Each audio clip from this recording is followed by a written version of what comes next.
monstrous thing. Weighed 470 pounds empty. I saw it on TV afterwards when they had it.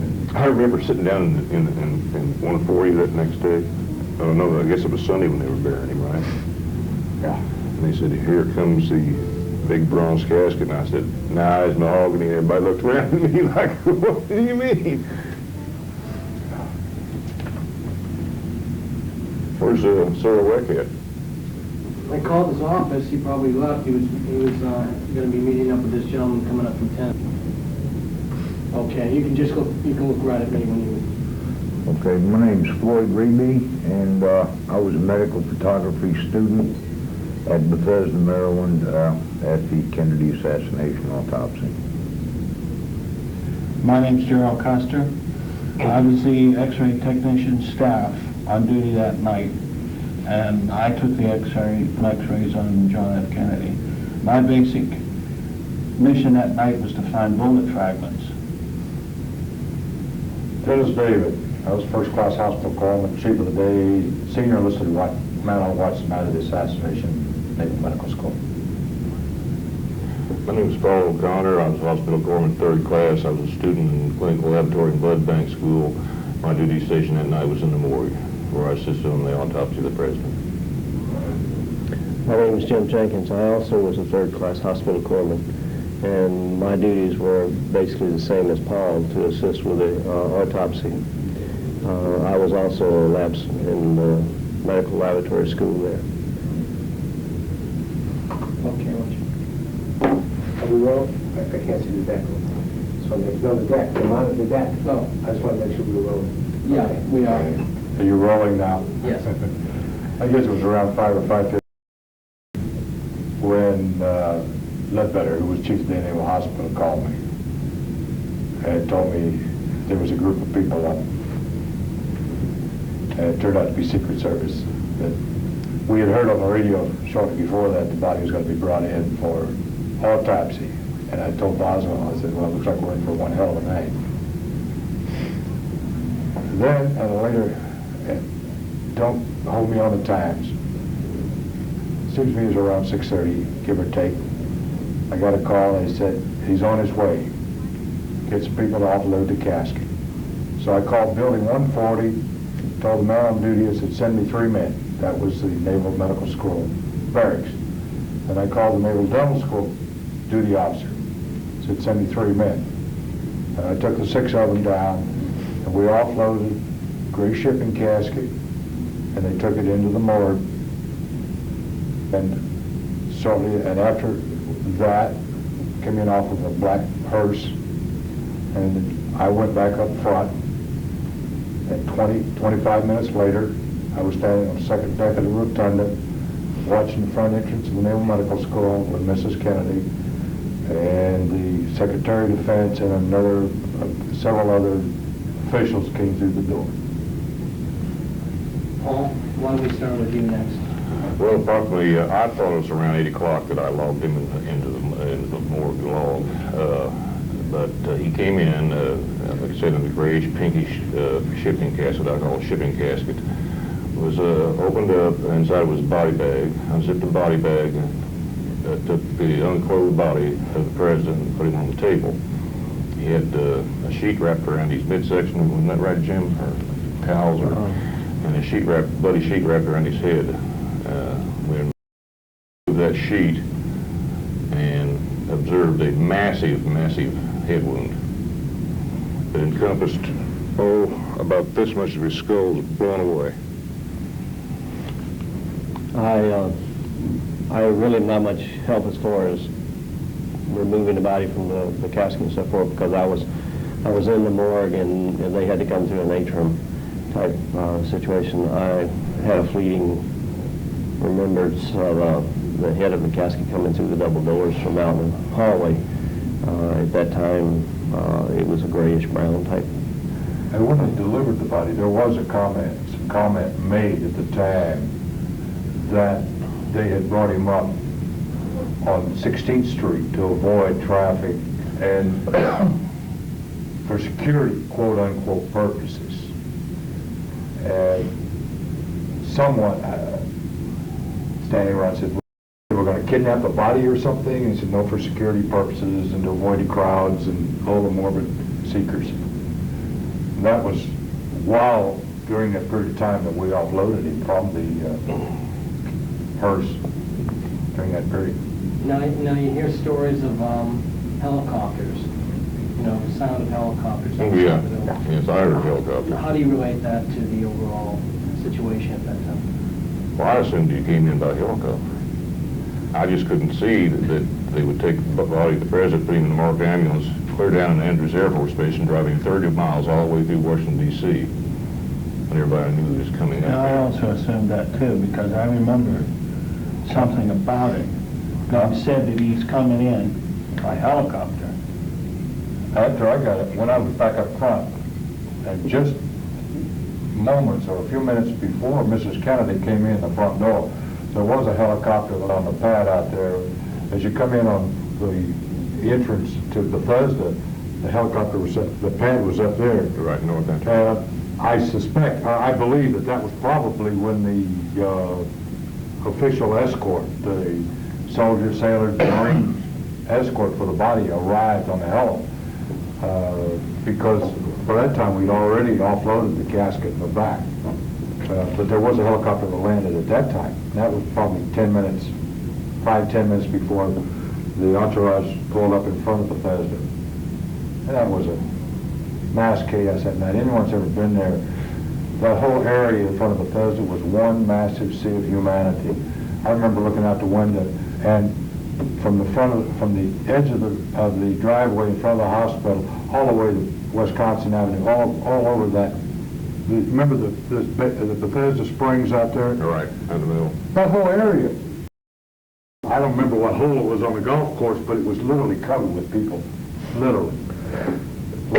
Lake County Sheriff, Maryland Police, Washington, D.C. Police lining both sides of the runway. See, one thing though, you gotta remember, I had already x-rayed Kennedy before the entourage arrived. I had been taking a full set of films. And on my way back upstairs to the x-ray department to process the film, because there was no processor in the morgue, we had to go up to the tower. And we had an FBI escort. And as we were coming down to the rotunda, this is when the entourage come in, and we were stopped. First thing the FBI guy turned around and said to me, he said, just don't say nothing, I want nobody to know what you're doing. And as soon as they went past and went up into the towers, there was an elevator as soon as you come up, came down the entourage, into the elevator sat on the side here, on the left-hand side as you're looking towards the main entrance of the hospital. We stopped there, the entourage went in, went up to the towers. As soon as everybody was gone, we went down the further end of the hall, got on the elevator, and went up to the X-ray department, and I processed the films. You must have been static. You must have been right underneath me. Yeah, I was.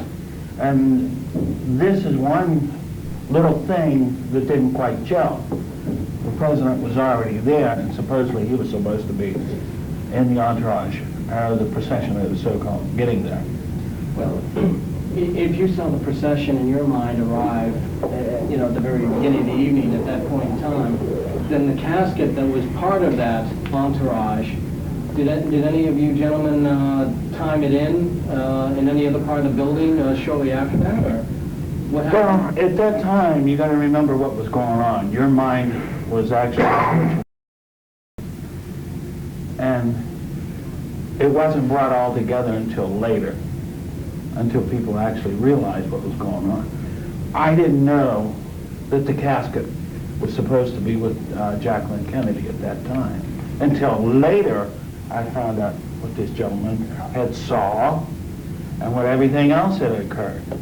At 2:30, 3 o'clock in the morning, there were a bunch of us down in the cafeteria.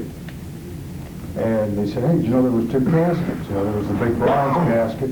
And I hadn't seen TV. I didn't have time that night to see TV. It wasn't until the next day, a couple days later, that I saw the newscast. But we were kicking around. I said, hey, it came in a gray shipping casket. But they said, but the big bronze casket was still in the gray Navy ambulance out front. Well, it was a black hearse that we took him off of, or they took the gray shipping casket out of. Well, did any of you see this bronze ornamental casket later on in the evening? Did not. I never did. No. I saw the gray one. I saw the shipping casket. So you never saw in the morgue proper at all? No. No. And a different casket was brought in at the end of the evening to place the president's body in? Right, it was a mahogany and Marcellus casket. Marcellus is the name brand of the casket. It came from the funeral home there in Bethesda. Yeah, Galler. Oh. See, you gotta remember what was going on that night. There was so many brass there. There was so much confusion. And you had Boswell and Humes both on working. You had Ebersol was there, and who else? Stover was there. Kenny was there. And there, Kennedy, yeah. I mean, everybody was there. And I'm trying to take x-rays, and when you're taking x-rays, you have to maintain a sort of safety area, because that's radiation that you're shooting. And I'm shooting like 14, 15 x-rays on his body, and it was like one right after another, and I made at least 3 trips back to the department. And each time I went up and came back, up and came back. What happened to the x-rays after you took them? As soon as I brought a set of x-rays back, they were placed up on a viewer, and Dr. Ebersol took care of them. But he was the one that was basically directing me what to take and what not to take. And he was being directed also. And actually what the feeling that I got was that, you know, I was helping place the cassettes and so forth and turn the body and that type of thing. And I had gotten the impression that the people, someone in the gallery, whoever it was, did not think that we knew what we were doing. I didn't. I was not an x-ray tech, but the people taking the x-rays and the people who were at that point in time telling them what x-rays they wanted to take. So at that point in time was the first time that I saw Dr. Ebersol come into the morgue. And then he, as he said, he was directing what was to be taken and what was going on at that time. He had taken over at that point in time. You took a couple of strain shots, didn't you? Well, I don't remember exactly because, again, like I said, I wasn't familiar with x-ray. All I was doing was that when they asked me to, turn the body this way or help set the body up or that type of stuff, then I assisted with that. I know at one time, I think you gave me a lead apron. Right. And then someone else had backed off because they didn't have one, and somebody was trying to get the people in the gallery to back off, and they moved back just a couple of steps, but they weren't going anywhere. So nobody was going anywhere. So it didn't make any difference. We were shooting Everybody anyway. had mass confusion. It was, I think that my feeling had gotten to me, and I've said this before, is that the tension, and it was kind of an animosity type thing. I got the feeling when we were looking with x-rays that we weren't finding what they wanted us to find. And we weren't finding anything. So again, like I said, that was the impression that I'd gotten from the whole thing, is that it was being, and the whole autopsy was kind of being silently, if you will, directed from a group of people at the end of the gallery. Well, I think also Admiral Berkeley was in there. Yes, he was. He was there all the time. all the time. Berkeley used to swing a damn wide stick with him. Yeah, well, he was the most agitated person I've ever seen in there that night. Yeah, he was, but there were, he wasn't the only one. There were a couple of people that, all I knew were that, they were admirals, and I saw some colonels and some generals, and There was an Air Force general. right, and then there was an Army general. and both of them were surgeons. They were both the surgeon generals of their respective services. Kenny was there, Berkeley was there, Stover was there. I remember seeing all of those people, because I escorted some of them down there later. but the funny part about it is, in the general report, there was no high-ranking officers there. Were they disappeared? Well, that was my next question is, we're given the feeling that the autopsy was pretty much run by Dr. Eunice and Dr. Boswell. No, absolutely not. No, it wasn't, and if they say, I don't know what ranks higher than a general or an admiral in the Navy. If that's not a high-ranking officer in the Navy, I don't know what else is. And I know for a fact that Dr. Galloway was there. He was there, and the Surgeon General was there, and Berkeley was there. And then there were other, like I said, there were some, there was a, I guess he must have been Air Force then, but at least he was a brigadier general. In the subsequent time after that, when sometime later I moved up as worked in Captain Stover's office, more or less as his personal secretary for he and Commander Parker, who was the XO. And I was there when Boswell retired. And now I may be the only one with that impression, but my impression that Boswell resigned, a lot of it had to do that he was not able to make an honest, ethical report of the procedures, but that it was dictated the way it was going to be. Something else that that we tend to hear about is, in a military operation like this, have people who are plainclothes people in that kind of situation. Is that unusual? Or because it was the president? I think in this situation, I don't think it was unusual. I think that, everybody was there protecting themselves. And at least that was the impression I got. The FBI wasn't necessarily getting along with the Secret Service, and the Secret Service wasn't necessarily getting along with, with the military escorts and, honor guards and those type of things.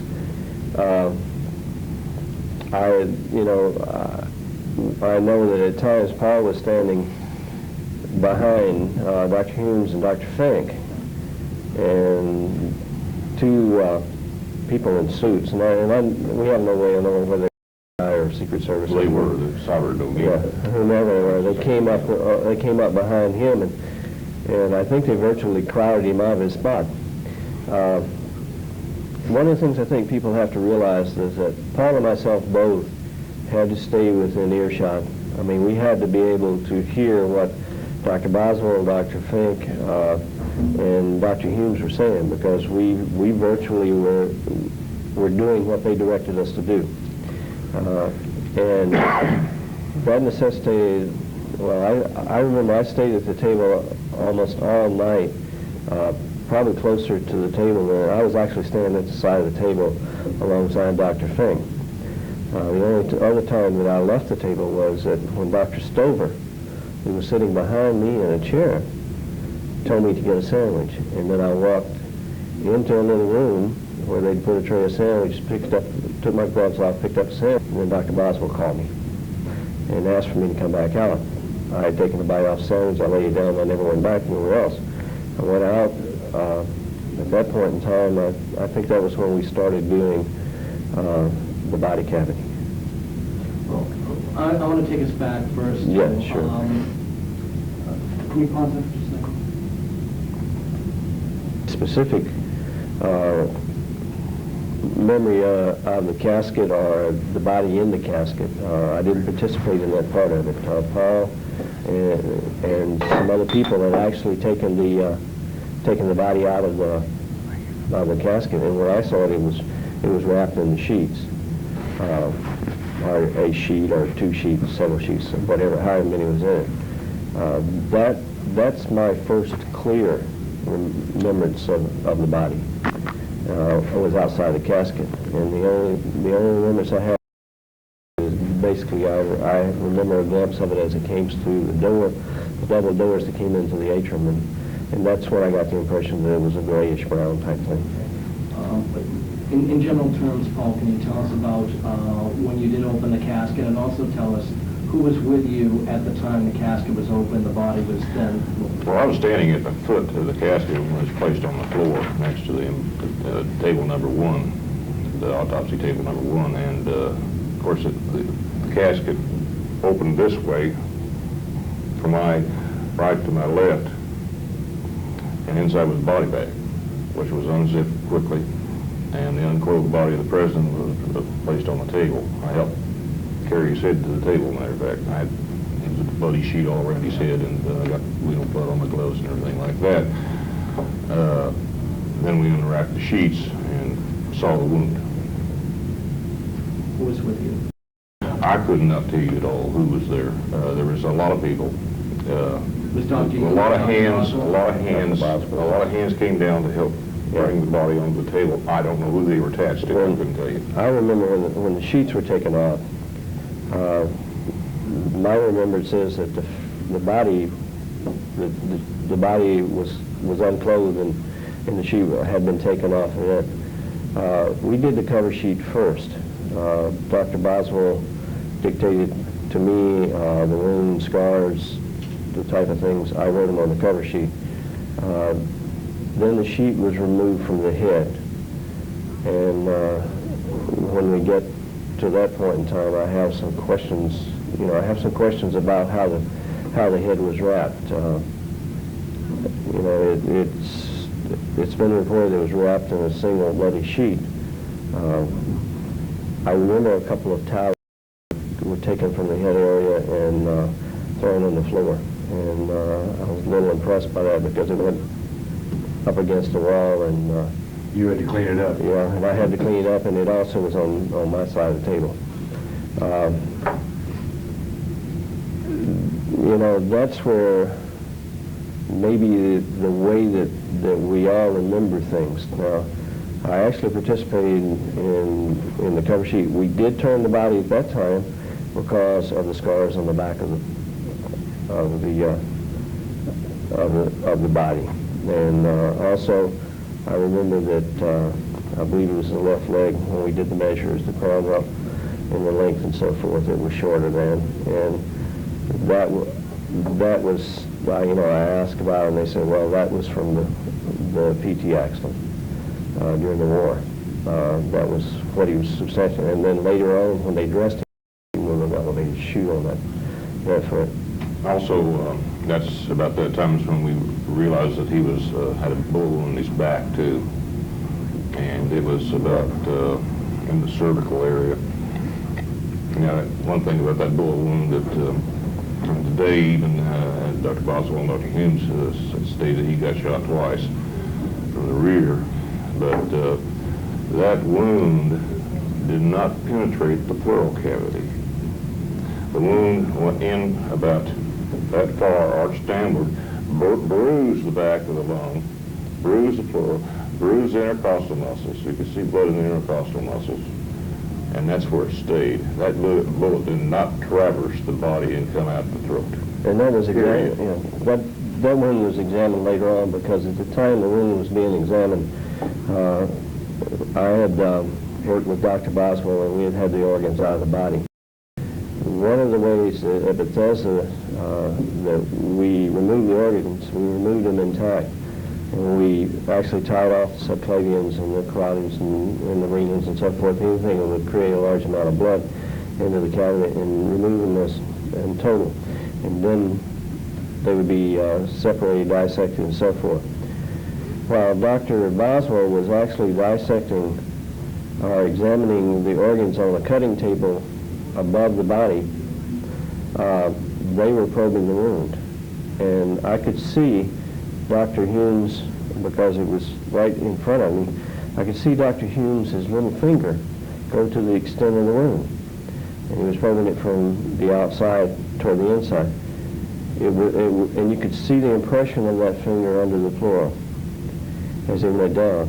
They also tried a standard flat, one-end flat probe, and Dr. had said, well, we might make a interest that is not there, so they went to a sound, and I think it's basically a 20-gauge sound, and I can only remember it was about this long, but I don't think that probably only about half of that sound went into this bullet. Where do you place that one? It was right almost at the top level of the scapula, between there and the spinal area, primarily where it's depicted here. What I'd like to do is I'd like to get Floyd into this conversation. I'd like to start with you, Did they Floyd, do a and then go complete back post of the body? around. What I'd like to do is I backtrack. denied that.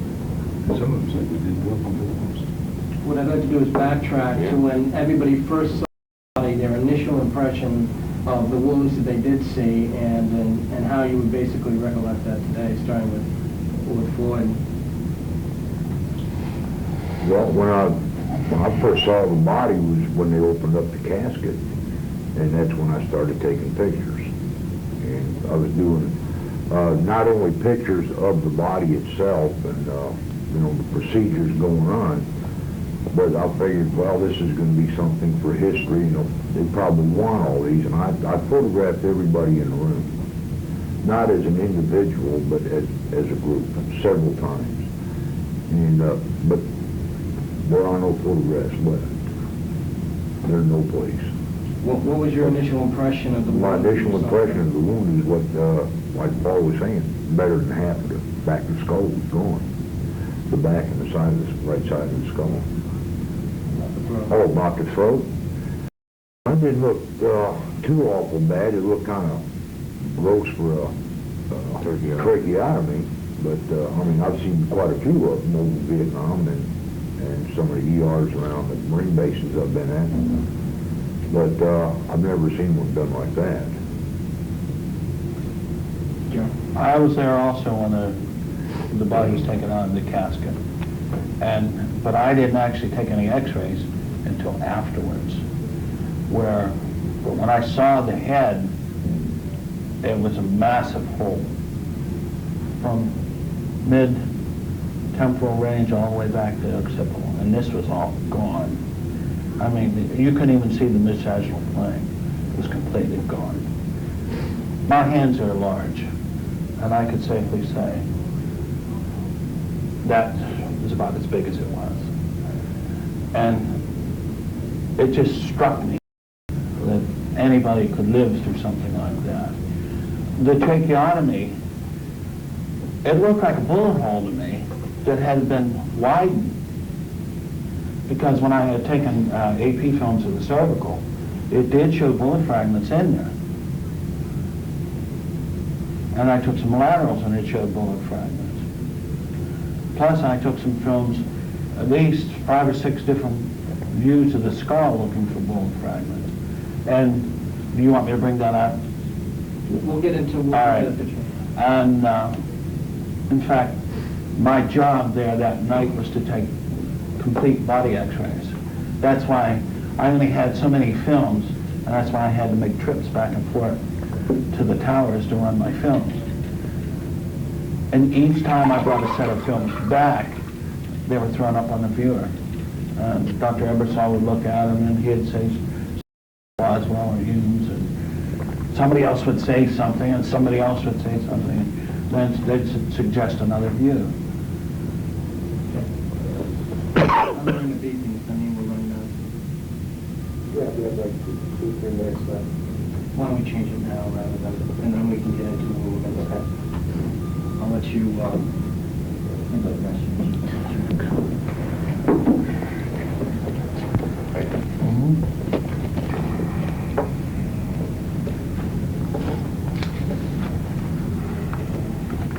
You get another ashtray,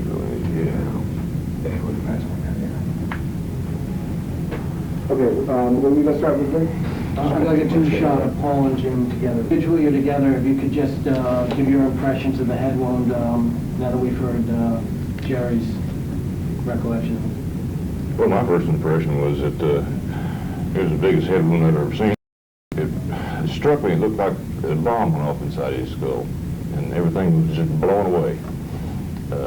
Brain tissue, everything was just gone. It was an extensive wound, and I don't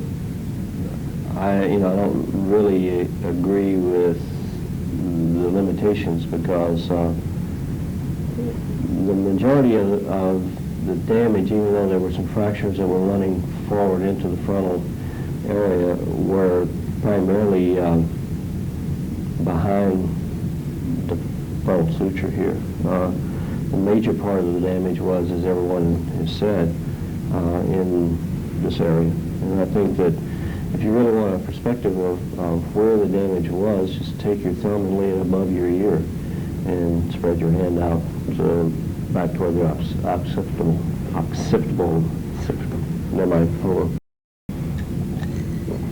area.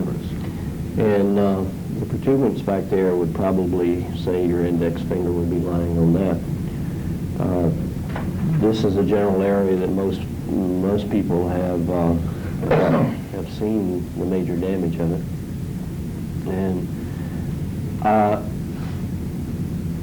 you know, I was there, and you know, we did a lot of manipulation with the head and the cavity and removal of the brain and so forth. There was still fairly solid scalp and bone, even though the bone was, there were fissures and spidering of the bone forward, but there was certainly no bone missing in the frontal area, and certainly not in the orbital area. Orbital area. All intact.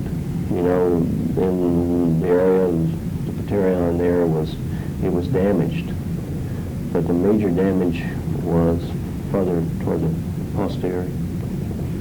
One last question I'd like to pose to all of you, starting with Floyd, before Dr. Weck steps in here, is we can turn on just a single shot of Floyd. Based on the nature of such an enormous head wound, were any of you able to, at face value, on seeing that, before any really, extensive investigation into the wounds, determine direction of where a bullet may have struck the president? Was it pretty much decisive at that point in time? Well, when I saw the wound, I knew that it couldn't have come from the back. Why? Because if it came in from the back in that general area, the front part of the head would be missing instead of the back part. And I agree with the Pollard, but and basic physics will tell you that. Bullet enters in small and explodes out big.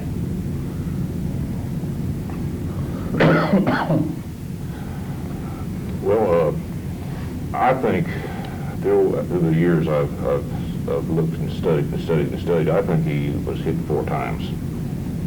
Why? What makes you believe that? Well, he was hit in the throat.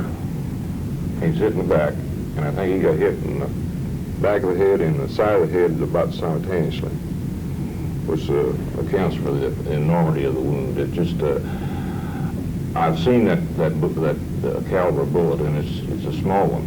It's not very big. It's a little bit bigger than the 22, really. And I just the bullet could actually do that much physical damage to that head like it did. Not one bullet. Well, I'd seen a similar wound to that the summer before, and that particular wound turned out to be that the individual had been shot through the side of a pickup truck window with a 30-06. I agree with Paul in that I think that there were at least four hits. If Dr. Perry is correct, and until the assassination people questioned me, I had at that point in time believed that the neck wound was a very sloppily done emergency trade.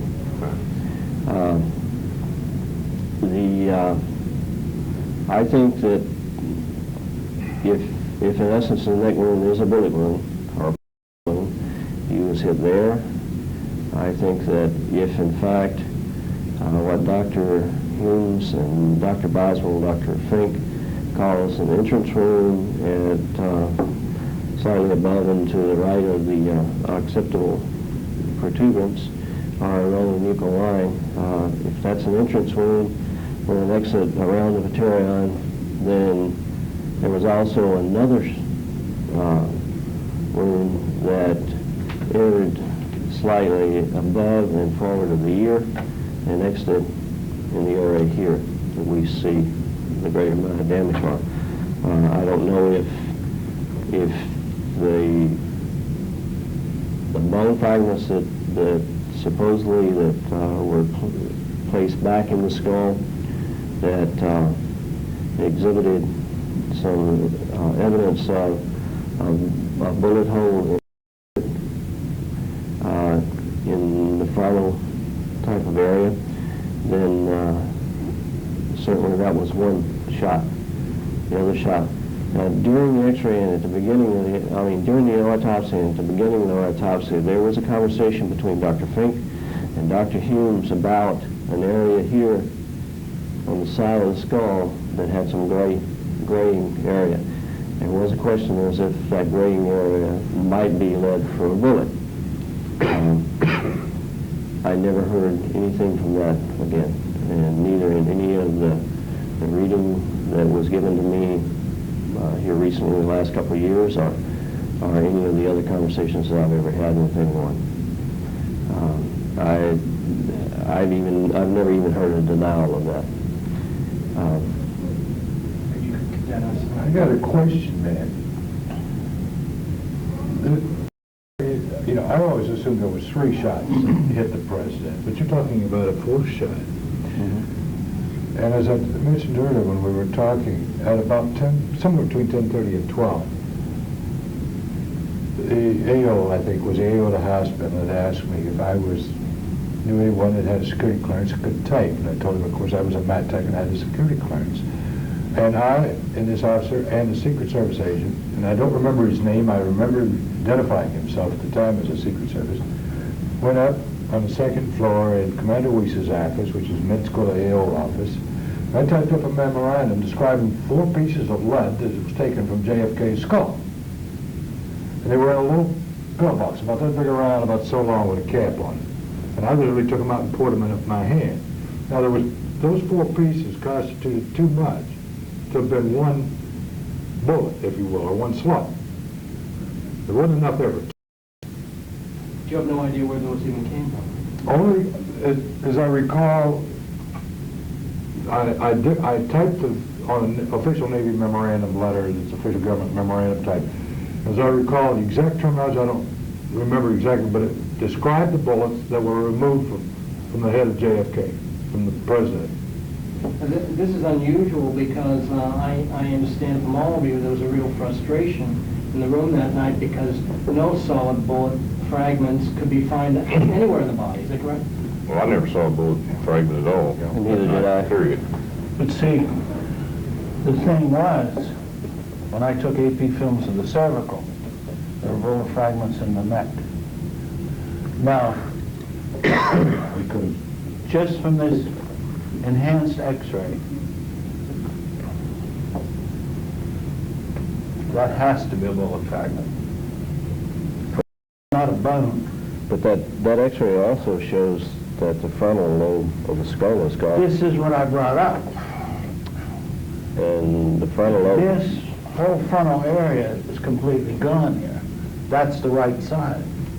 Here's the right side of the president's skull. Photograph. Nothing wrong. Now the fragments that your x-rays show, did you recall seeing in the x-rays? I saw them the next day. The next morning I saw them. They were brought to me with portions of the skull. Yeah, tell them about what they had you do that next day. I was to tape fragments of the bullets to the skull and take x-rays of them. And I was told by Dr. Ebersol that it was strictly for a bust of Kennedy. And any more questions? But to make this clear, the pieces of the skull that these fragments were taped to so you could take the x-ray, we don't know whether that had anything to do with Kennedy's skull or anybody's skull. I don't know that. But I know I did it. So you went through the procedure of I went through the complete creating an procedure. x-ray. See, you gotta remember something. I was an HM3, Hospital Corpsman 3rd class, X-ray technology. And we got a 4-striper. You do what a 4-striper tells you to do. Yeah, well, I believe it. Or God forbid. I'm going to turn you all over to Dr. Weck now. I'm sure he's got some more medical questions. questions to ask you, and then we can get into more recollections in a general manner, you know. I don't know if you want to sit here and switch. John, let me ask a couple of background questions. First, I guess Paul and Jim. James and Boswell perform any kinds of autopsies in the years you were there, or were they junior pathologists at the hospital? All the guys did. Well, Dr. James didn't really participate much at all. Dr. Boswell was more or less the teaching senior staff. Yeah, man. But Boswell were number 1 and 2 in the lab at the time. So they didn't do autopsies? No, they... Did anybody, by the way, how many other pathologists, did you guys have residents? Yes, right. Approximately, how many other pathologists? Oh, my God. You know, who do you think were the best? 12, 13. 13? Yeah. A lot, Yeah. including staff guys and Right. residents. Did you guys ever do any kind of medical legal autopsy? Forget who did it. Because obviously, medical examiner from Maryland on one side, Washington D.C. on the other, would have done all of the medical legal cases. But I remember when I was in the Air Force, if we had a death on the base, I was at Maxwell, and we had an airplane crash at the other base, Selma. So we did those. They were our people on our jurisdiction. But did you guys at Bethesda ever do medical legal autopsy, like shooting, a stabbing, a bleeding, whatever, or did they all go to the civilian MEs? They apparently did, because I was, Yeah. you You know... don't remember any? We didn't. Yeah. Okay. So, although you can't obviously attest to your own knowledge what Humans and Boswell might have ever done in the past, but during the years you were there, not only did they not do autopsies, but they certainly did not have any medical legal autopsies that did. Was that right? No. Okay. I was a little confused at the beginning when Dr. Roberts and I walked in. Maybe I just misunderstood, but I thought that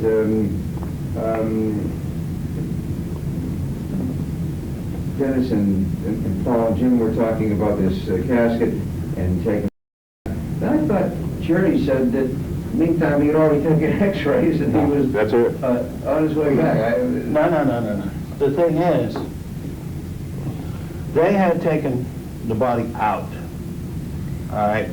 I was sent from the morgue. They don't need me right now. So I went up and got some more cassettes. Oh. Then I come back. When I come back and started taking X-ray, after I took the first set of X-rays, that's when I had to leave again.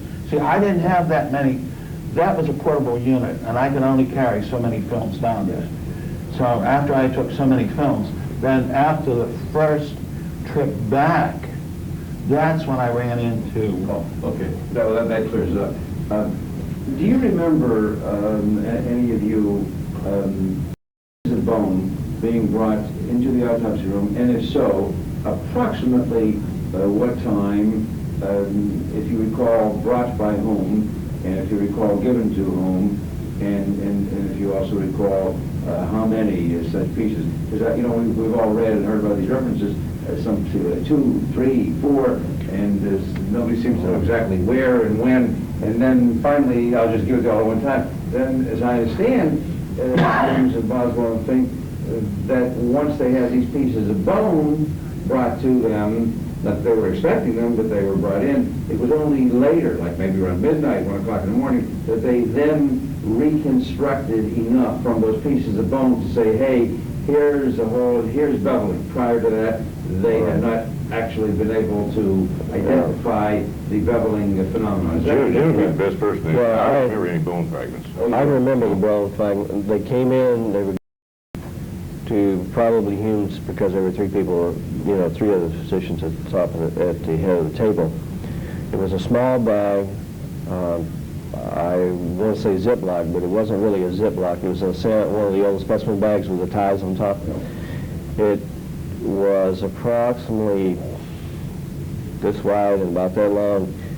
I don't think, I can't really for sure say how many bone fragments were in it. I would say 3 or 4, but there were also some metal fragments in it. It was not, at that point in time, it really wasn't, it was just given to them and it was set on the autopsy table on the right side of the head, just kind of center of the table next to the head. Later on, the bone fragments were trying, they were trying to place those in. I don't remember any really specific conversations concerning fragments. I later read that one of the bone fragments supposedly contained the evidence of a bullet that it represented the exit wound that they were unable to find prior to that. But, I would have, with the conversations going on, and I remember a lot of the conversations, specifically the ones that were between Dr. Humes, Dr. Boswell, and the gallery. There was no elation or recognition that finally they had some evidence to show the exit wound. That seemed to be, to me, it almost seemed to be an afterthought. The other thing,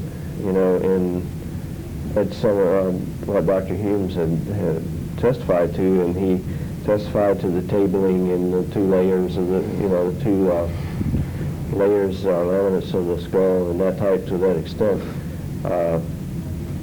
I was there within earshot and having to watch what they were doing in case they needed me. I did not see that type of extensive examination of the wound areas. So much so that I was unaware of the wound, quote, the entrance wound in the back of the head. Now, remember that I had set the body up. I had helped with the x-rays, and I had also watched them do the photographs and so forth of the skull in the back of the head, the body, the sides, the scars and so forth in the body. So we had moved the body extensively, and I had helped them handle the body extensively, and I was not aware of any wound of that type, that low in the back of the head. I was going to ask you that next, as a matter of fact. You say that you did not see a hole to the right of the occipital protuberance and slightly above it, as was described in the original autopsy. You never saw that separate discrete hole? I never saw that. Apart from the large defect? No. Did you ever hear them make reference to it that evening? No, I did not. Did you see any other separate wound aside from the large defect? Anything that was not, part of the contiguous? The only thing that I remember was the conversation in the area above, slightly above the, where the flap of skull and skin is shown in the photographs.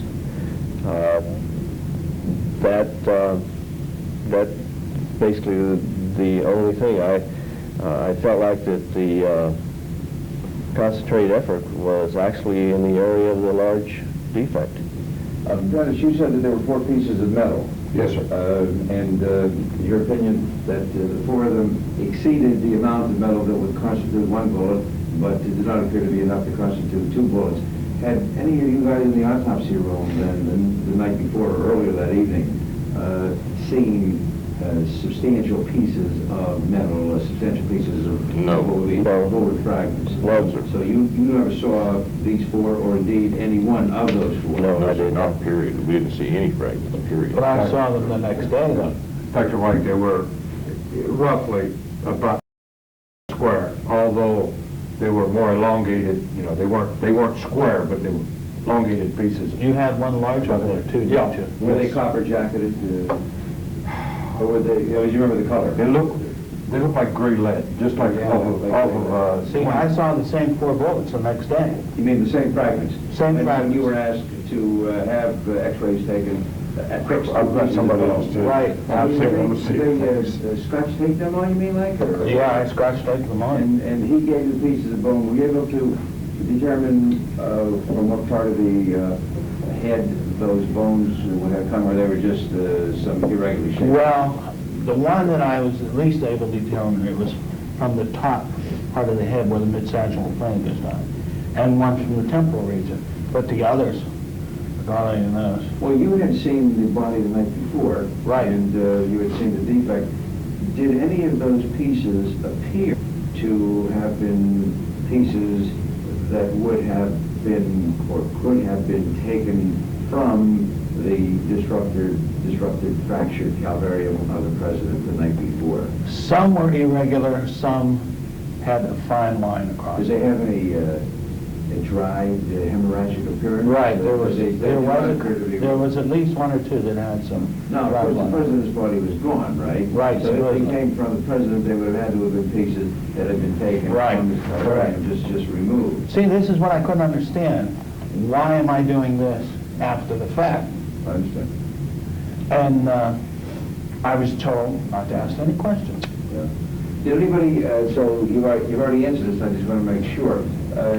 You did not see the defect at the base of the skull, and then, in as much as you already said you did not see any others, then you obviously did not see any defect higher up, the so-called collar area, as my colleagues on the forensic pathology panel subsequently characterized it, where they have placed, you know, a rather circular piece of metal, 6.5 millimeter, claiming that that was in one of the entries. None of you saw that either. No. No, definitely not. Okay. Did any of you hear that night any Admiral General, whether you knew who it was or not, and I know some were identified and some were known to you as naval people, and others would not have been known to you by name, but obviously you could identify rank immediately. Did you hear any superior officer tell the members of the autopsy pathology team not to dissect out the wounds of the back or the neck? Remember words, you know, like to that effect, you know, that's enough, we don't have to look any further, or whatever, nothing. There was a conversation about the Kennedy's desires, you know, as far as not doing certain sections of the body, but I don't think that, well, it certainly wasn't adhered to for the simple reason that we did a complete autopsy. I didn't remember Admiral Galloway saying that just leave that part alone. It's when he's talking about. Yeah, I remember that also. Yeah, Right. he said, you know, he'd say, well, it's a family's wish, it's just to not probe it any further. Yeah. So nobody probed the neck? Nobody probed the Nobody neck at probed all, the neck. period. Was it a tracheostomy wound like that? You guys- No. But I figured this way, if they had made that, they could have nicked the carotid artery real easy on either side, saying when he was a person. And did any of you ever see any wounds on the left side of the head from rear to front? No. And did you see any defects of the scalp coming down below the hair level onto the right forehead region? No. Did not extend Did that not. far? The only thing was about the forehead and the eye, and it's the fact that the right eye was poked out of the orbit about that far. Did there seem to be some destruction of the bony orbit? The orbit was comminuted. It was comminuted. You can tell that. So was the volar bone. See, that's what it shows in the one film that I have here, but it doesn't coincide with the right side of the film that supposedly Floyd took. So there's a discrepancy there. You can see it here. This whole orbit is completely destroyed. Here's the right side of the face. Everything's intact. But look, may have a question or two on the with regard to the X-rays. Yeah, they're very interesting. See, here's another thing too. There's 2 X-rays. Where's the other 12? Oh, I'm glad you brought that up. Thanks, Jerry. So there were 14. Absolutely. And we've seen any of us, have we? No. Any of the other 12? Just those 2. Where'd they go to? Where did they go? Supposedly, everything was supposed to be wide open. Did you ever come to see them develop that night? You know, in fact, that they were developed. Oh, absolutely. I developed them. And they came out. They come out. Everyone came out. No. Oh, by the way, is it correct, I think it's been documented, that a roll of film, regular camera, was taken from some sort of a naval corpsman photographer in the autopsy room that night, grabbed by an FBI or Secret Service guy. Well, that's I remember interesting, seeing- yeah. I don't. I remember seeing that. There was a tussle. I didn't actually see it. There was commotion. I think Jim did see it. Well, I was standing on the side of the autopsy, and down toward the end of the gallery, there was a camera taken away from an individual by a man in a suit. I thought that he was more or less one of the honor guards as opposed to a Navy corpsman. I mean, he wasn't in uniform, but I remember it was one of the dress, you know, the brightly colored Someone type. else, Took the camera away from him and exposed the film. I see. That was, you know, that was a commotion, but it wasn't really. I mean, with all of everything else going on, I just. Do you remember a particular moment in time when anybody came in and stated that a bullet had been found back at Parkland Hospital? Was that information made known to any of you? I mean, a statement that was made, or that you would have overheard that night? I didn't know. You knew nothing about that? No. I see.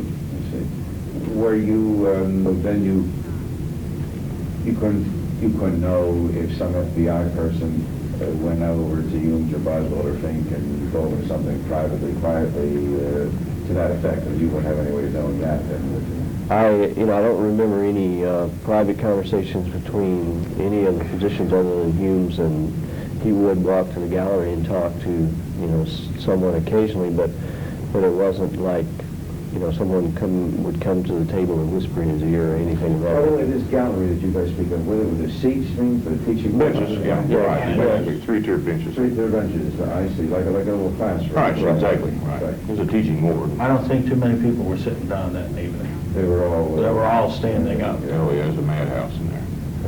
But I do remember there were two, and I found out they were FBI agents, Seibert and O'Neill, were behind my right, Yeah, I remember. mumbling to each other. And I remember turning around, and they looked at me like, kill me if I didn't turn back around, so I turned back. Isn't it that FBI report, one of those two guys that refers to a bullet dropping to the table during the autopsy? See, I remember that. And I'm the only one that remembers that. What's that?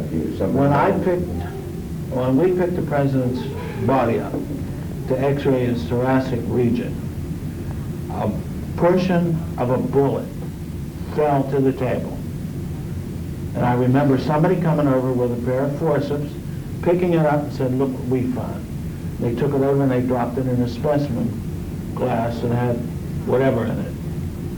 And I'm the only one of the bunch that remembers it. So you remember that then? How big was it approximately? It was big enough that it excited everybody. And centimeters-wise, I couldn't venture a guess. And do you think it came during the manipulation of the thorax? I definitely did. It was just enough to pick him up and drop. Once we picked him up, it dropped out. We just have to stop because we're running out of tape, so we'll just change. See, I didn't remember Hold that. that thought. And I was out of the room, I was in the cooler room, getting Answer this to me. This is a contact print. Yeah. Was I standing on my head when I took these? Uh-huh. Huh? Yeah. Was I standing upside down when I took them? No. You're running? Yeah, it's running. Okay, Floyd, I got a question I'll pose to you from Mark. Go ahead, Mark.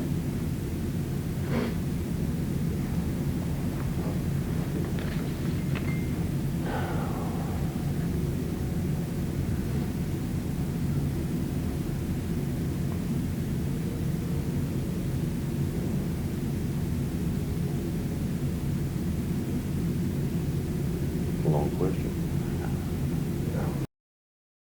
Must be a long question. Probably take a yes or no answer. Yeah. He's relating to an article in a magazine in 1978 in which an interview with Robert Newson, who was a White House photographer at that point in time, the Kennedy days, who stated he was at the autopsy, and he said, quote, "The hardest job I ever had in my career was taking autopsy pictures of President Kennedy." Do you recall anybody else taking any pictures of that No. nature?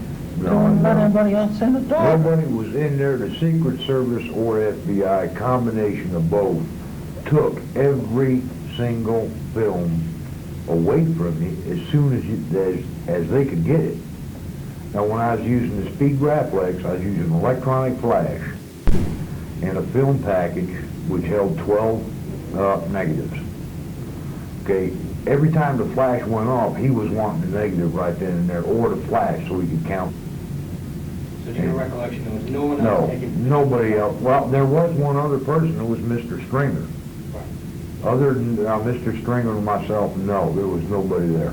He says that, did you hear him? Okay. These people come out of the woodwork. Boy, don't they. Claim all this stuff. It's amazing. Well, I couldn't some notoriety. Had to give up your life and limb to get in that room that night. I saw that book. Just back to get out. Yeah. If you got out, there was somebody there to follow you. That one guy saw Jack Ruby show that night. Picture. Pardon me? At Bethesda? At Bethesda? Forget it. Only standing on the mall. He could have gotten And he it. broke it and realized what to say, you know, kind of got to you. I know. Well, I don't know, they. Yeah, I don't know, there were no Dallas police there. I You had probably to couldn't find have. this part of the film, where did he let him I'm be? not sure I'm allowed to look at it. All right, his question is, in his research and checking information from the Clark panel and just material that are in the archives, he's been able to assess that there are 2 missing color autopsy pictures and that there are 5 extra black and white autopsy pictures, and there should be. He said, for any of you, do you care to comment on that? Do you have any awareness of how many pictures actually were taken, why there might be a discrepancy? I don't even know, I don't remember exactly how many were taken. I can give you a rough guess. Who took the color and who took the black and white? I took some color, Mr. Stringer took mostly color. He shot about 12 cassettes, it would be 24 prints. And I shot maybe 4, maybe 5 cassettes, which anywhere from 8 to 10. Color. Color, What about yeah. black and white? Black and white were on a film pack, and there was 4 film packs and 3 rolls of 35 millimeters. Those little big pictures. It's roughly 36 exposure. But we loaded our own, so there was 9 chances out of 10 more than 36 exposures in there. Is it safe to say you took the majority of the black and white shots? Yes. Well, there are a lot of them the same picture. They can't really answer the question per se. I know that I've come up with 8. That's about it. I guess more definitively, what is your estimate personally on the total number of color and the total number of black and white that you think between you and John Stringer were taken then?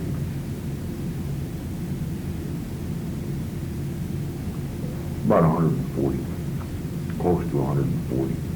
GT still I up. said close to 140 between both color and black and white. I don't know.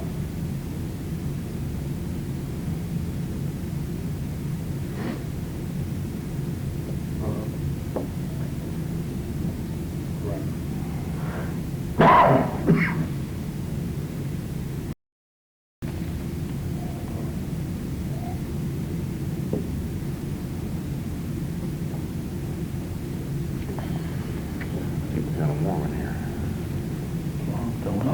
He's asking you the questions about the actual visual elements within the morgue that appear in the so-called autopsy pictures we have with us. Perhaps that's an area that, we should deal with after Dr. Weck asks his question. Then we can deal with X-ray and photographic material and any comments you want to make about what happened that night. That's a whole area we're going to get into after a couple more questions, but we will delve into that because we have your set of pictures and some other stuff here that we will definitely in detail get into any discrepancies. Great, thanks, Mark. He says thank you to all of you and to have a Merry Christmas and a Merry Hanukkah or Merry Christmas. Happy Hanukkah. Rick, ask Dr. Robertson if he has a couple of questions with regard to the films themselves. Was there anybody, so we can line up a camera shot, is there anybody? Let me start with Jerrol first. Before you mentioned that there was what you thought part of a bullet hole in the tracheostomy wound that looked like half the circumference. Was that in the midline or was that to the right of midline? That looked midline to me. It looked midnight to you, okay? Right. Did any of you, and this is open to anybody, see the underlying trachea? No. No, You did not see the trachea? no. Was it identifiable as a discrete structure or not? It was not examined. The only examination that occurred was when we were doing the body organs. Dr. Boswell took the flap that we had turned up and lifted it up and kind of looked up in there. But as far as my remembrance, that was never even probed.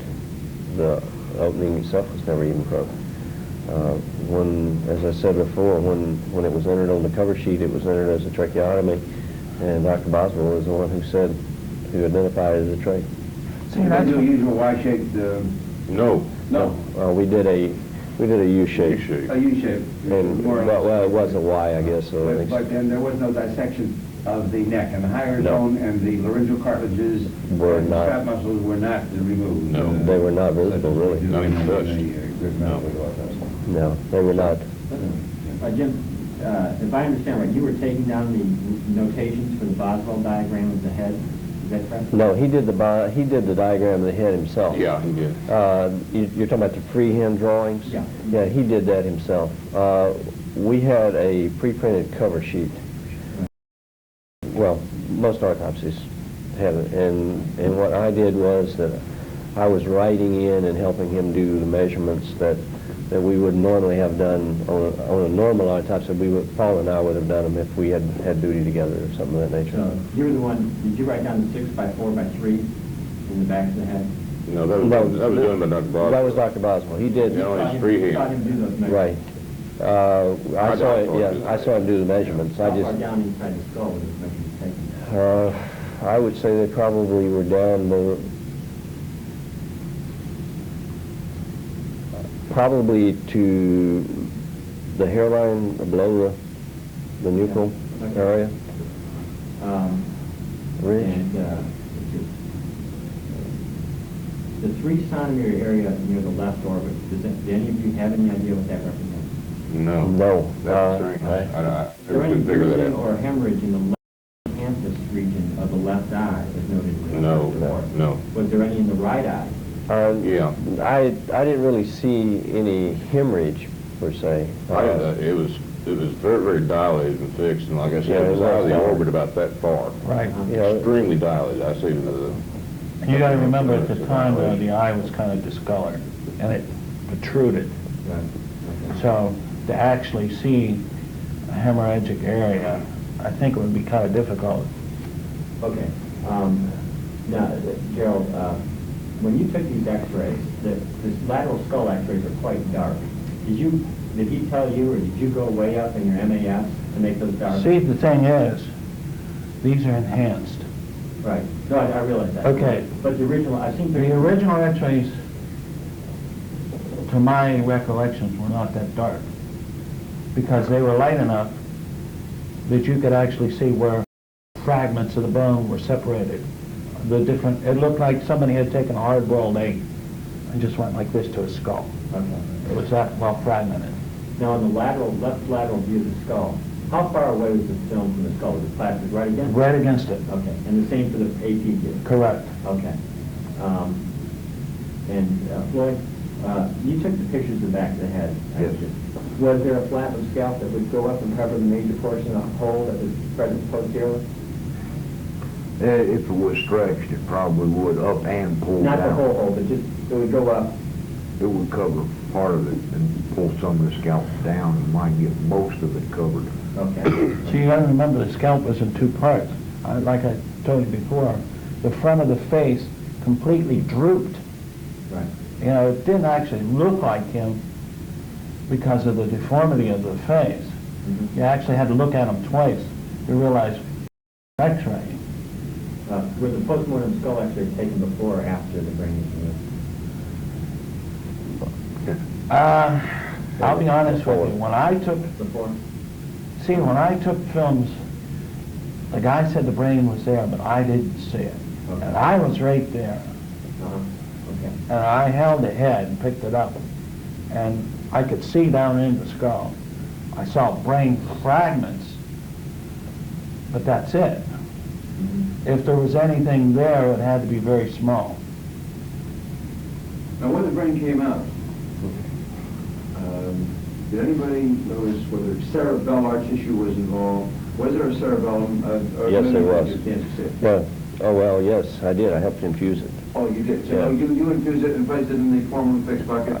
With Dr. Boswell and one of the residents.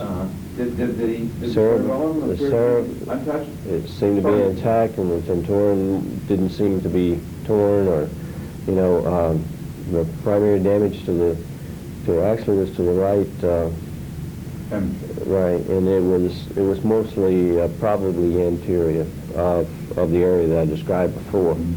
So therefore, if one of the doctors or more than one referred to cerebellum at the Parkland Hospital, you think they were wrong?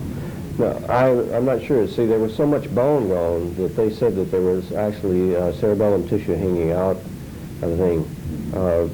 There was a large amount of... It might have been exposed, but not necessarily... Well, the hanging out may have been because some of the underlying part of the skull was... So you saw no gross injuries to the left cerebral hemisphere? None. Parietal frontal... I did not even see the lesions that were described. You did on the right side? Well, I did on the right hand, yes. I'm not talking about on the left. On the left? Yeah. But you said, there seemed to be a fair amount of brain tissue avulsed? I would say probably about half of the hemisphere on, well, of course, the right side, and no more than not half, about a quarter, but no more than a third, maybe a third. Was gone? Of an amount that would encompass the whole. So what, therefore, do you make of a 1,500 gram weight brain 2 weeks later at the time of the supplemental exam? I don't know. You've all seen brains. We've seen some swollen brains of people who've been kept alive for, a little while. Right. And they get developing cerebral edema. But, he really was dead when that shot wound. I mean, he wasn't dead. I don't know where they came up with 1,500 grams. I don't Is that a think, little bit you know, big for a normal brain? I would think so. See, I have asked some questions of people, they're friends of mine, that in forensics, and, does an infused, well-preserved brain actually gain weight to that amount? Judging from 12 to 14 normal, I would say this one was probably more than 850 grams. Now again too, is that I didn't measure it, I didn't weigh it, I'm just... They did not take the weight of the brain that night? Right. No, we did not. That's all. I never saw a brain. Mm. So they use the Rogan testing method. They take out all the organs intact. Yes. Yeah. And did you notice? I realize they're small, and maybe you would not have noticed it for any particular reason. Whether they actually saw adrenal glands that night? They did look around the kidneys, but I never saw a adrenal gland. I don't. We took everything out. We dissected it part by part first, then the lungs, and then we went down to the kidneys in that area. We did the bowel, removed the testicles. I remember the bowel specifically because that was one of the things in the autopsies I never really cared to do, and Dr. Boswell did it that night. He ran the bowel? Yes, he did. He ran the bowel. And I've been asked the question before. I don't specifically remember the adrenals per se, whether they were sitting on the kidney where they're supposed to be, whether they were atrophied, or whether they were normal size. By the way, not that this is important for our discussion, but representative sections of the organs were taken in the usual fashion. Whatever was done, forgetting the brain, the missing brain, whatever was done with the remaining tissues, heart, lung, kidneys, so the bag and place it inside the the only thing that was returned was actually the bowel section, and it was actually cut up by the mortician and added back to the plaster of Paris or whatever it was that was used to reform the body. So you think the other tissues were not placed in? No, the other tissues. Disposed of? I don't think they were disposed of because there were containers for them. For whole organs? Yes. Right. Yeah, we always did that. Oh, you did? Yes. They took their sections. What they would do is with the heart, they actually, I'm not sure what the technique is, but what they would go into and open it up along the lines of the vessels, as opposed to sausaging it. And the other, like the kidneys and so forth, they would primarily be a sausage technique, take a look at, and then they would be kept. And of course, the sections that they took for the blocks and so forth were put in separate containers also. Primarily, Jars. yeah, most of the organs were. While I was there, I don't remember any of the organs that we did, that we actually put out for disposal or anything of that nature. We kept most of them. As a matter of fact, there was a room there that Paul has on that thing called the chemical room that did have organs in jars. He did arrive late, didn't he? Yeah. Yeah, he came in. He came in just as basically autopsy was starting. He Went toward 9 o'clock? Oh no, I don't think he was that late. I don't know. I don't see. One of the things that I think the autopsy started a little bit before 8 o'clock. I don't really have any reason to believe that, but Who was doing the actual cutting? Dr. Humes. Now, you had never seen things before. Never saw him. As you reflect back on it, did he appear to be somewhat of a second team player, shunned to the Yes. side, an army man in a naval setting, Yes. called him rather late and so on? He was not, I'm not talking about militarily, I know he was not in charge, but they did not defer to him and say, hey, you're a forensic pathologist, you kind of take over here. It wasn't that sort of situation. No, actually, it's kind of as you explained. He was kind of secondary there for. I don't know. He did help with some of the examination of the head, but he really did not play a major part in the autopsy at all.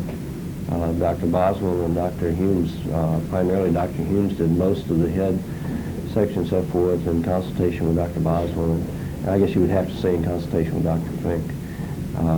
But the remainder of the autopsy was done by Dr. Boswell. How much constant there seemed to be when they probed with fingers, instruments, you guys took x-rays, Jerry, and then the autopsy was done and organs were removed, and they could not find a bullet to match up with that hole in the back. There seemed to be some degree of bewilderment and concern. Oh, there was frustration. Yeah, a lot of frustration.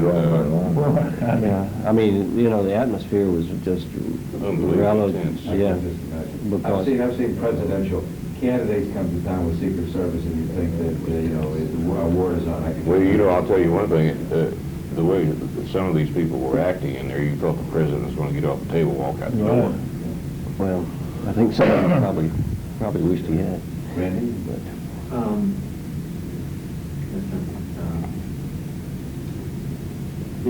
So none of you observed the hole in the back of the head, the external occipital tubing? No. No little white spot on the picture? Definition at all, entrance or exit. You don't remember them measuring 1.5 by 0.6 centimeter hole there? No. Okay. While you're thinking, I want to ask Jerry, you know now what the panel has referred to this piece of circular metal, 6.5 millimeters of the color. And maybe you already answered this, I'm sorry if I did. But in the x-rays now, in the x-ray, you did not see that that night, or that you didn't hear Eversole comment on it that evening looking at the x-ray? No, he didn't. I never said a word about it. No, I think that judging from the tension in the room and the tension being created by the fact is they could not find any metal fragments or any bullets per se, if something like that had occurred, there would have been. You would have heard. Would have been hairs go up. Hey, we found it. Yeah, or you would, especially from Dr. Humes and Dr. Boswell and Dr. Fink, where the pressure was. When they reflected the scalp back of the head, their autopsy report states there's several radiating fractures from the vertex and some radiating out down from below. Would you describe that as the correct description? Yes. Actually, it seemed like there were some of the wounds were, or some of the fractures were radiating toward the sagittal line, and in one or two particular cases there were actually bone missing there. It looks like they had gone to maybe a suture line and then just fractured out. There was a lot of loose bone, and that at the time they were working with it, that once they reflected, the scalp back came away. You don't remember a small metallic fragment in the back of the head as they reflected the scalp back? No. That they didn't find when they busted it? No. Did those fracture lines that you say radiated down, what was their appearance? Did they all stop abruptly? Did they just radiate away, or what? They kind of just, well, the larger ones where there were fragments missing, almost they would come to an abrupt halt, and it was like, you know, like it would radiate out with this section being, and then there would be a sharp, definitive end to it. What was that end that was ending? Basically the sagittal line. Center That's line. going upwards, or is that going back? It was going in toward the center of the head. How about going back? Primarily, most of it stopped right at the occipital suture here, you know, as it goes around. And then a lot of it stopped on its own in the area back here. Okay. It was not, I mean, it seemed to Those be, fracture lines, they did radiate all over the place. yes. And a lot of them did stop abruptly. You'd have a fracture line would come up and stop. Then another one would come off to the side this way and stop. And they would always, for some reason, stop mid-sagittal. And then, you know, they did, the other thing too is they did radiate forward, you know, into the frontal area, but there was no, I mean, no absence of bone, no real tearing of the scalp in those areas. Somewhat wavy appearance to the area in the back immediately? Well, From the crown of the skull up forward, is there somewhat wavy appearance of fracture? not that I noticed. A lot of the area in there was missing. I mean, it was really fractured. And as far as the mobility of the skull goes, would you say there was distinct mobility of the frontal area above the right eye? Did they move that? Was this portion of the skull here very mobile, as they described in the autopsy report? I would think that yes, it was readily movable. Okay. Was there another fracture on the left side of the skull back here that was somewhat mobile? No. No. See, when I picked the skull up to take x-rays of the skull, it felt mushy, like the bones were moving. And specifically on the right side, when I picked the head straight up, I had my hand over the fracture area. I could feel it. And I made the comment that night that it was moving. I said, this is really terrible. You know, and the funny part about it is, to see something like that, it just caught me off guard. You're not expecting to see that. And like we were teasing each other here just before, everybody else is a little bit older than I am, and I was just a young guy. I was around 21, 22 years old. And really, I never saw anything that bad. And it just caught me. And that's why it's such a vivid memory that sticks in my mind. But I never talked about that for over 30 years until somebody got in touch with me and let me know that the gag order was rescinded. I never told my wife anything about it. Have they really enforced that, or made it apparent that they would enforce it even after you left the Navy? No, I don't think so. They made believers out of it. So. Yeah. They sure did, yeah, but if we had left the Navy, we could have said anything we wanted to, but just, Once you were out, you were out. you're out. But that morning, when you were brought before the Admiral, and you were to sign the order, he said, you keep your mouth shut, or you'll wind up in prison. And you're looking at an Admiral, and he's telling you, if you open your mouth, you're in real hot water. I just have one final question. Is there any question in anybody's mind that there was only one hole on the back, not the head now, on the back, from the lower neck on down? Just one hole. You saw one hole, and That's it. That's all I saw. no chance that splashes of dried blood, which we do see in photographs. Right, you do. Could have covered up, could have been overlying a small bullet hole, any possibility. I didn't ever see No, that. I don't there's a really lot of know. blood on there that did look like a bullet hole though, in reality. And I just wanted to ask a question, getting back to the Secrecy Act. Jerrol or anybody, where do you feel that came down from? Who established the fact that everybody at Bethesda had to sign this form? Well, I feel it came down from higher than the Admiral, Callaway. That he was told that he was to gag everybody in the autopsy room that night, that nothing was to get out. So we just signed those orders still that next Wednesday. Yeah, but we See, had, that's funny, you signed yours next Wednesday. I signed mine the next morning. well, we were called in about 9 o'clock as we were leaving Dr. Stover's office. Stover's office, right. And we were told not to do that, but as Paul said, we were not officially given the letters until Tuesday or Wednesday. Tuesday, Wednesday, right. Galloway was the Bethesda. Yeah, he was the Admiral that was in charge of it. Stover was, He was the... Chief surgeon, wasn't he? No, he was a medical Silver was surgeon. CO, He was CO of the Yeah. hospital the school. medical. he was the commanding officer of the medical school. Yeah. He was Hume's boss, Boss, right. or immediate superior, Right, But under Galloway. yes. I knew Galloway.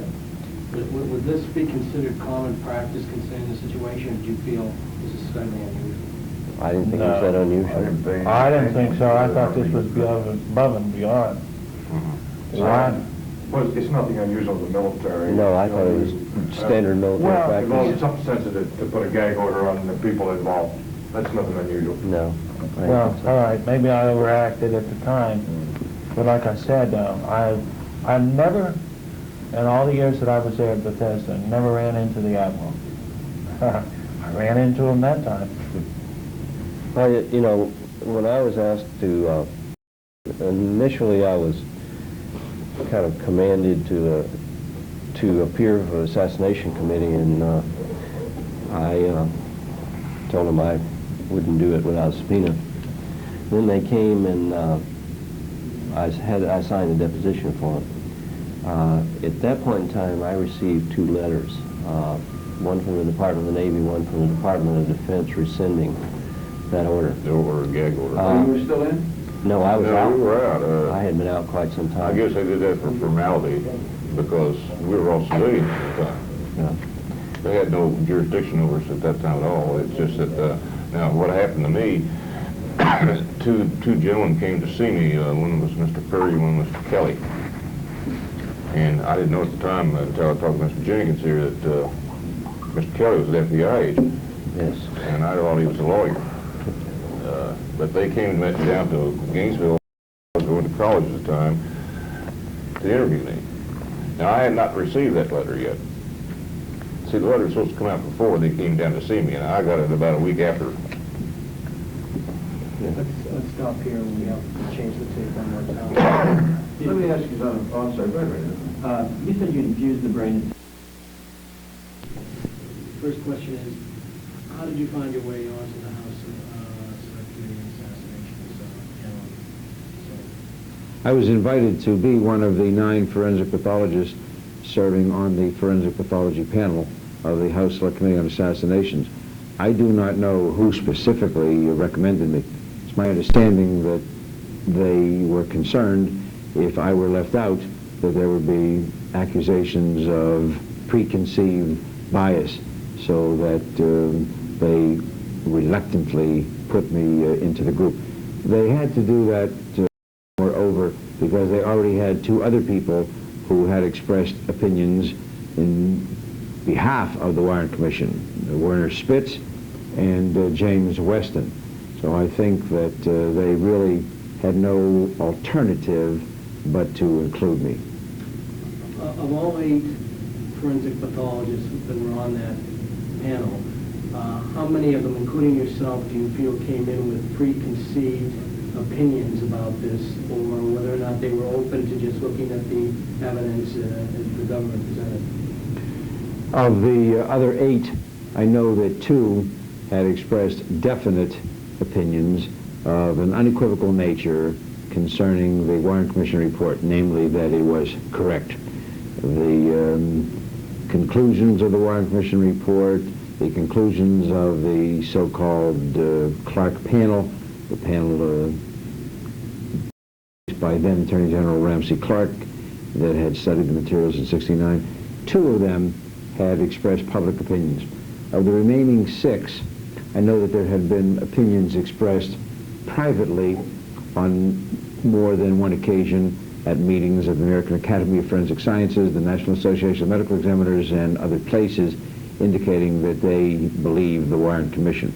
But I can only state that 2 had expressed these in some kind of an official, public fashion.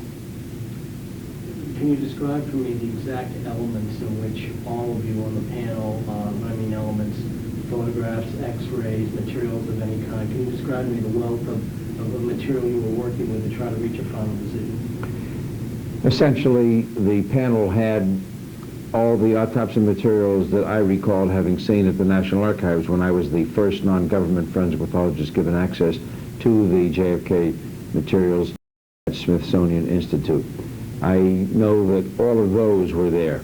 Then there were some additional things, including some subsequent reports that had developed in later years under the auspices of the Rockefeller Commission, and then simultaneously with our own reviews, some thoughts, probably incomplete, non-final, unofficial at that time, from some corresponding panels that were functioning with us at the same time under the aegis of the House Select Committee, such as the radiology panel, the photography panel, the criminalistics, ballistics panel, things of that nature.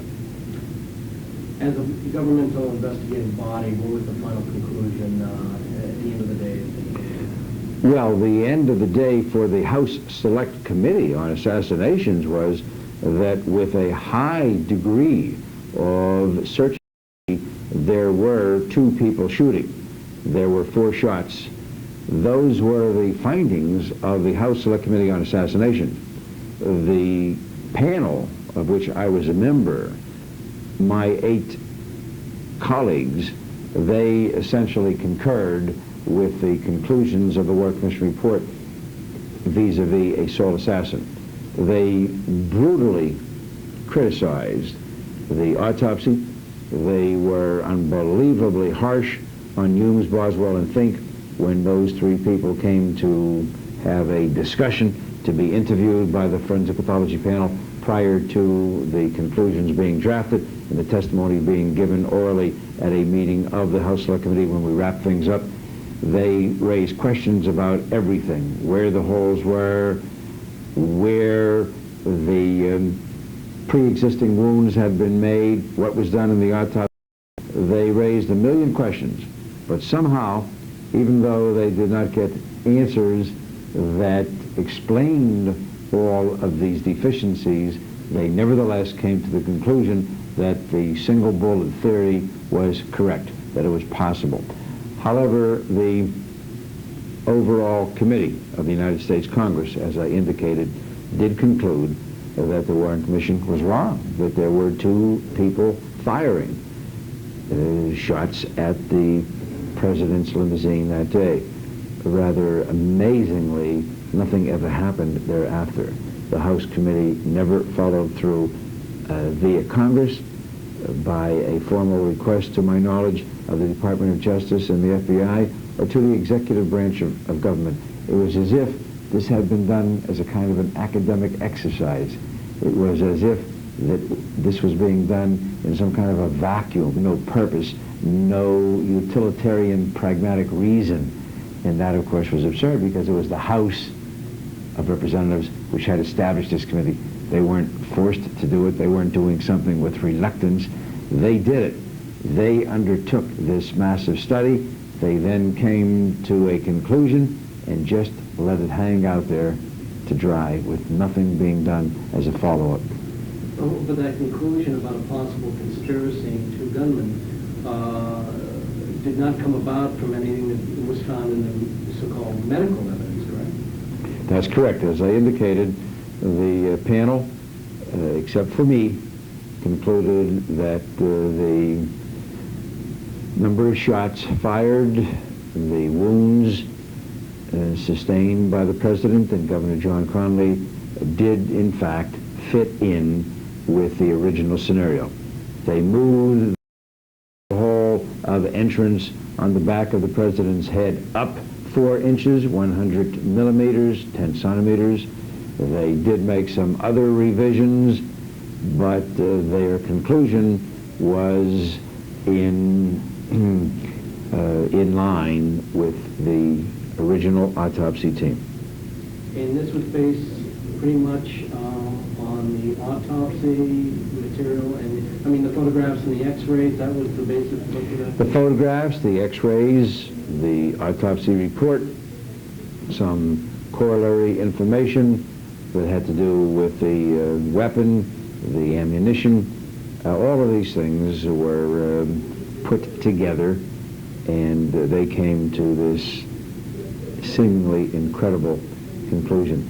By the way, when I implored that we request and have done a repeat experiment such as has been performed some years ago at Edgewood Army Arsenal to see what bullets would look like when they struck bones of human cadavers and so on, they refused to do this. And Blakey, the executive director of the entire House Select Committee's apparatus under the auspices of the United States Congress, Blakey would not do it. First he said it would be too expensive, then it would be too cumbersome, and some of my colleagues piped in and said that we could not simulate the events of November 22nd, 63 with precision, and therefore the findings might be inconclusive and misleading, all kinds of cockamamie things like that. They would not do that experiment again. And basically it's safe to say that the analysis of the x-rays and the autopsy photographs were based on the fact that of the belief on the part of the members of the panel that those materials were in fact true and honest. Oh yes, there's no question that the x-rays, photographs, and all other pieces of documentary evidence submitted to our panel that my 8 colleagues assumed without question the authenticity and originality of those materials. Do you believe them to be authentic? No, I had doubts at that time. I have greater doubts today. I don't believe that all of them are forged or revised. I believe that indeed some of them were. The more I have learned, the more I have come to this conclusion. I must say that a lot of new information has emerged in the past decade or so through investigative type of activities and analytical approaches, but still in '79 there were questions that could be raised that should have been pondered as a matter of reasonable objectivity. Not total cynicism or skepticism, but just to really understand what we had and to try to evaluate why certain things of a tangible, concrete nature did not jibe with each other, why there seemed to be these physical inconsistencies, indeed some inconsistencies that were basically anathema to known forensic pathology concepts. Who, as part of the committee at that time, made the decision not to have the doctors at Parkland Hospital look at the autopsy photos and x-rays? I know of my own personal knowledge, but you can be sure that it had to have been Blakey. Blakey exercised a very strong hand and controlled the activities of the entire committee. You must remember that the first executive director appointed was Richard Sprague of Philadelphia. Dick Sprague, former first assistant DA, was then and today acknowledged to be one of the foremost criminal trial attorneys in America. His record at Philadelphia probably has never been duplicated by any prosecutor in the country in terms of his proceeding in murder cases for the prosecution. After he left the DA's office, he established an equally commendable record as a defense attorney. And I can tell you, having worked with him on some cases, that he is indeed a master trial attorney. Dick Sprague came down and approached us with utter objectivity and said that he wanted to get homicide detectives and he wanted to get some real trial attorneys who knew how to proceed with the investigation of such a case. They became very alarmed when he began to ask for records, and he wanted to subpoena certain records from the CIA and the FBI files and so on. Then it was like chickens running around with their heads cut off. So they forced him out. They literally pushed him out, and they brought in Blakey. They knew they could depend on Blakey, especially if they fed him the mafia lure and bait, because Blakey sees the mafia under every bed and responsible for every single crime in America, including those that we know have been orchestrated by the government. I'm sure if you were to ask Blakey, he would tell you that the mafia really was responsible for Watergate, that the mafia really was responsible for the BCCI and savings and loan, the scam, and more recently the Banco di Nacional Livorno. He would attribute everything solely to the mafia. Well, as far as I'm concerned, we know that the mafia was utilized and indeed was involved in the Kennedy assassination, but to come up with the conclusion that the mafia did it from beginning to end and that no governmental agency was involved, no governmental agency gave protection and immunity and a go-ahead sign to some of the mafia leaders is, of course, an incredible degree of naivete. Blakey is an educated person. He is a lawyer and a law school professor. He is not a dummy. He knows full well that the mafia alone would never have dared to undertake this and could not have orchestrated things and protected events after the assassination. To have done this going in is one thing.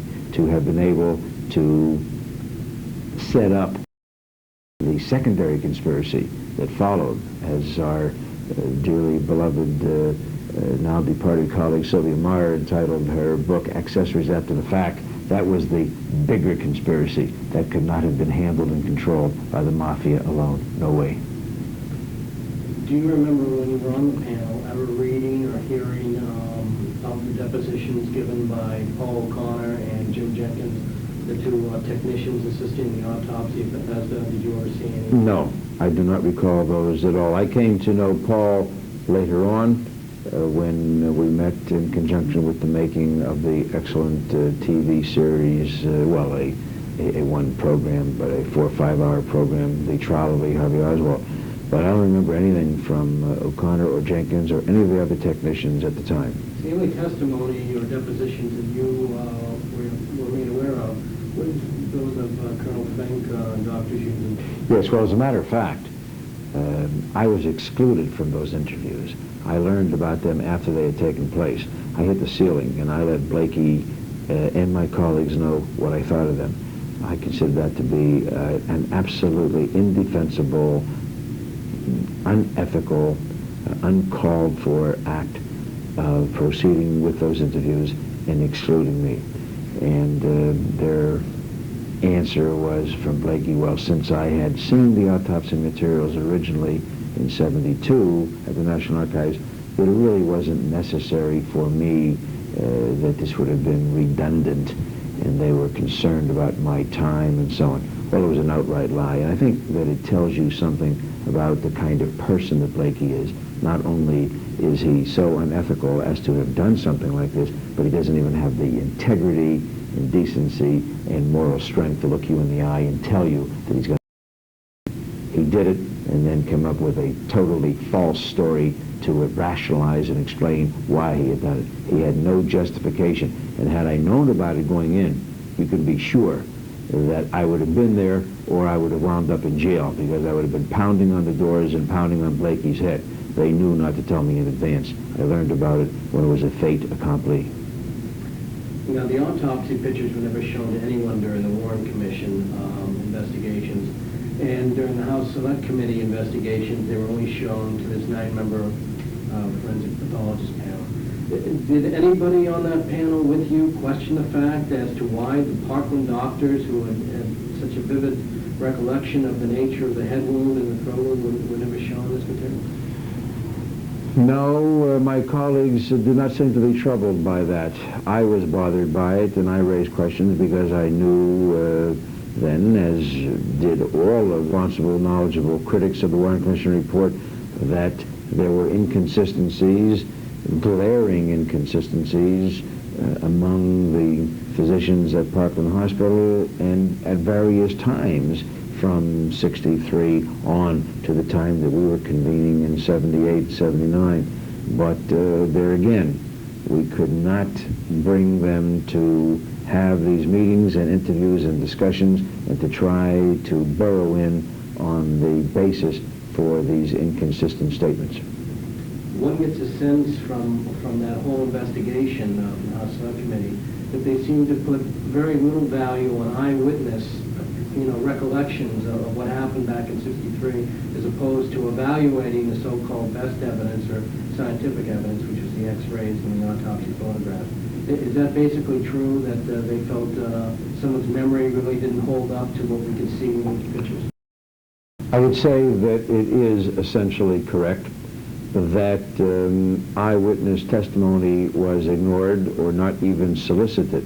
I would say that the approach taken by this House Select Committee, the staff that it had structured and the various panels put in place was not much different than the kind of approach taken originally by the Warren Commission, that if there were people who had something to say that did fit in, they would be referred to, and their integrity and credibility and their ability to recollect would be accepted. If there were people who were eyewitness individuals at Dealey Plaza and to other events who had stories to recount that did not fit in, they were discredited or ignored. And where this was supposed to be a more far-reaching investigation, that's why they did it a second time, correct? Yes. Did you find it unusual now moving away from Parkland into Bethesda, why they always seem to consider it important to interview the 3 autopsy doctors and not the other members of the staff, for instance, the man who took the X-rays, the man who took the autopsy pictures? Why did you question that at all?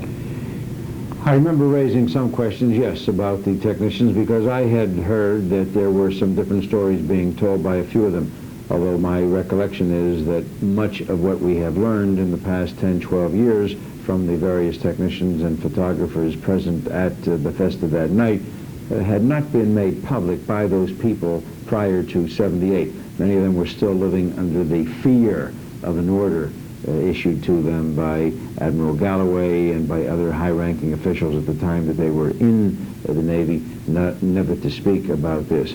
The panel, as I have indicated, led on and essentially controlled administratively, investigatively by Blakey and his people, did not push for these technicians to be present. I believe that the reason is that Blakey and his staff came to know about the problems that were posed when one listened to the recollections of O'Connor and Jenkins and Riebe and the others, and Custer, the X-ray technician, and they simply preferred not to have that kind of information muddy the waters, especially the waters in which the forensic pathology panel was sailing. And therefore, the easiest approach was simply not to call them and not to get into all the kinds of things that Custer and Jenkins and O'Connor and others would have been able to tell us at the time, as they are now telling us today, and they have been for the past several years. So it's safe to say when an investigation by the government looking into this whole matter a second time does not depose or ask to testify the man who took the x-rays and the man who took the autopsy pictures, which are considered to be the best evidence that the government has, even today, as we enter the 30th anniversary.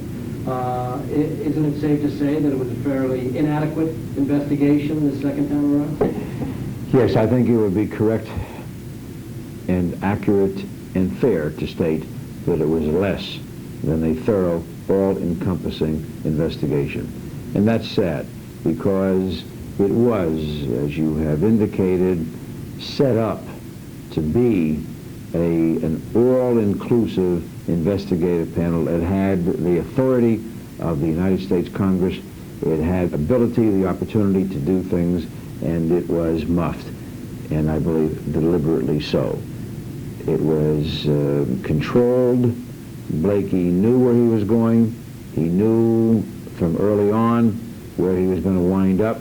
This was a golden opportunity for him to work and produce another book, dumping it on the mafia and so on. And the panels, you see, were kept separate, so that there was no opportunity to really share things in an ongoing collegial fashion and to make the most of the combined areas of expertise. As a result, one hand did not know really what the other was doing. They were kept essentially sequestered physically and intellectually, and then the results could be put together in any kind of a mosaic that Blakey chose. Do you find it unusual now, almost 14 years later, with all this additional information that has found its way to the surface in the way of eyewitness testimony and other types of things, that you're still the lone dissenter, you're the odd man out of this group of 9 forensic pathologists? Well, no, I don't find it strange at all. Of the 7 remaining members, 1 has died since that time. I don't believe that any of them is going to be rushing to change his mind publicly. What they really believe in their hearts and minds privately, I can't be sure of. But I know that there are misgivings from 1 or 2 of them whom I have spoken to, at least some hesitations and some doubts, but I'm not the least bit puzzled by the fact that they've got to stick with the original official opinion that they expressed. They gave the Warren Commission report their imprimatur. Their professional careers and reputations are at stake in their minds. Not that anything would happen to them, they wouldn't go to jail or so on, but it's a very important matter of professional pride and concern. So I'm not the least bit surprised. And I might add, I'm not the least bit concerned that I am a so-called odd man out, a lone dissenter. I don't care what the appellations are that are attributed to me with apparent denigration and mockery by people like Blakey and Bellin and Spector and so on. I say with great pride that I am delighted to be in this position, because I truly believe that within our lifetimes, and I think in the not too distant future, whether that's 2 years or 3 or 5 years, we are going to have this case unraveled. We are going to be able to show definitely that there was a conspiracy, able to show that there were at least 2 people firing from 2 different locations, so the case will break. So that's fine with me. My ego is strong enough to withstand the kinds of critical comments that have been made by some of the smug individuals. I might say, however, that I am very much bolstered by the fact that about 85% of the American public rejects the Warren Commission report. So it isn't exactly as if I'm a lone wolf howling in the middle of the night while my fellow forensic pathology panel members disagreed with me, and while I may be the only forensic pathologist to have taken a strong, continuous public stand in opposition to the Warren Commission and strongly emphasizing the importance of discovering the truth in this case, nevertheless, I am on the side of 8 to 9/10 entire American populace on this matter, and abroad I can tell you from samplings and surveys and personal experiences that among people who care and read and know anything about history and relationships with America and domestic politics in America, that probably over 90% of people, whether it be England or Singapore, China or Paris, Tel Aviv or Oslo, 90% of the cognoscenti, of the intelligentsia, would just laugh openly or up their sleeve if you were to put the question to them about the validity of the Warren Commission report. It's a farce, and despite all the efforts of the American government repeatedly and in many ways through all of these years, now almost 3 decades, they have not been able to crack into that overwhelming majority of Americans who reject the Warren Commission report. Just how abysmally they have failed, despite the effort, despite the expenditure of millions, tens of millions of dollars, despite all of the foul play and tricks and games that they have engaged in against critics, all the things that they have done, all of their manipulations and Machiavellian cunning and so on, and all of their plants within the news media, and all of the sycophants like Dan Rather, he's the epitome of that genre. Despite all of that, they have failed. Just think, you won't get 85% of the American public to agree on whether baseball is a great sport and whether motherhood is a wonderful thing and whether apple pie tastes good. But you got 85% of the American public now, almost 30 years later, saying, we don't believe the Warren Commission report. I just have one final question to ask Dr. Weck. We're at 28 right now. You know, based on your knowledge of over the years of these different panels and so forth and so on, discuss how, if any, variations have come out in their descriptions of the rooms and so forth and so on. Are we ready right now? It's running? Okay. Commanders Humes and Boswell were chosen to do this autopsy at Bethesda Naval Center, despite the fact that they did not do autopsies and, more importantly, had no training whatsoever in forensic pathology. It's extremely important and quite fundamental for the American public to understand this series of events, to appreciate the fact that the performance of an autopsy on the President of the United States, with determinations to be made as to the number of shots, angle, trajectory, differentiation between entrance and exit, lethality, all of these things. The government called in 2 pathologists who had no experience whatsoever in doing that kind of autopsy work. The third man, Pierre Fink, was called over from the Armed Forces Institute of Pathology. Pierre was an Army man in a naval setting. He was called in as a kind of an afterthought. He arrived late, and he was in a very awkward position. Moreover, Pierre Fink really had very little direct hands-on experience with medical legal autopsies.